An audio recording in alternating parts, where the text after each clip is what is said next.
बिस्मिल्लाहिर्रहमानिर्रहीम।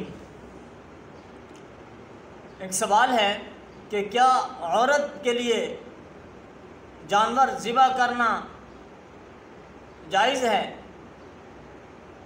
इसका जवाब ये है कि जी हाँ, औरत अगर जानवर को ज़िबा करना जानती है, उसको तरीका आता है, तो वो अपने लिए कुर्बानी का जानवर भी खुद ज़िबा करे। लेकिन छुरी तेज़ होनी चाहिए, चारों रगें कटनी चाहिए। अगर 4 नहीं कटती तो 3 कट जाए काफ़ी है। लेकिन फिर ये सवाल होता है कि गिनती कौन करेगा कि चारों कटी हैं, 3 कटी हैं या 2 कटी हैं। इसका जवाब भी ज़हन में रखें कि जब आप ज़बह करने लगते हैं तो पीछे एक सख्त हड्डी आ जाती है जिसको रीढ़ की हड्डी कहा जाता है। वो आ जाए तो बस कर दें।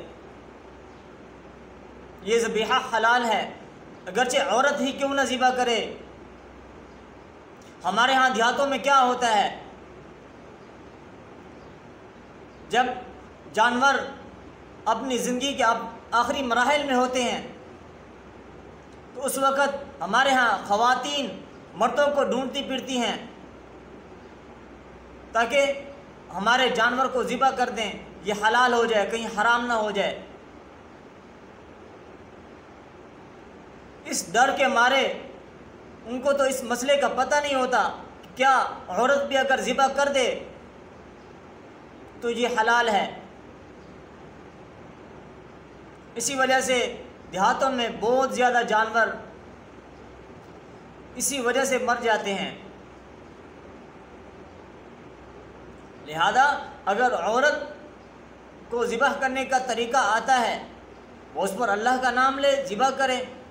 ये कोई ज़रूरी नहीं कि आप किसी बच्चे का हाथ पकड़े, कोई औरत बच्चे का हाथ पकड़ के फिर ज़िबा करे फिर हलाल होगा। नहीं, अगर औरत ख़ुद भी ज़िबा करे बिना किसी बच्चे का हाथ पकड़े, ये हलाल है, शरीयत ने इजाज़त दी है। लिहाजा अगर औरत भी ज़िबा करती है तो ये जायज़ है। शरीयत ने कब मना किया है कि औरत का ज़बीहा हलाल नहीं, हलाल है। लिहाजा औरत को चाहिए कि अगर वो ज़िबा करना जानती है, उसके घर में कोई बकरा है और वो उसके लिए किस मर्द को बुलाएगी, वो अपने लिए ख़ुद ही ज़िबा कर सकती है तो ख़ुद ही ज़िबा करे। बेहतर ये है कि ख़ुद ही ज़िबा करे। व आखिर दावाना अनिल हम्दुलिल्लाहि रब्बिल आलमीन।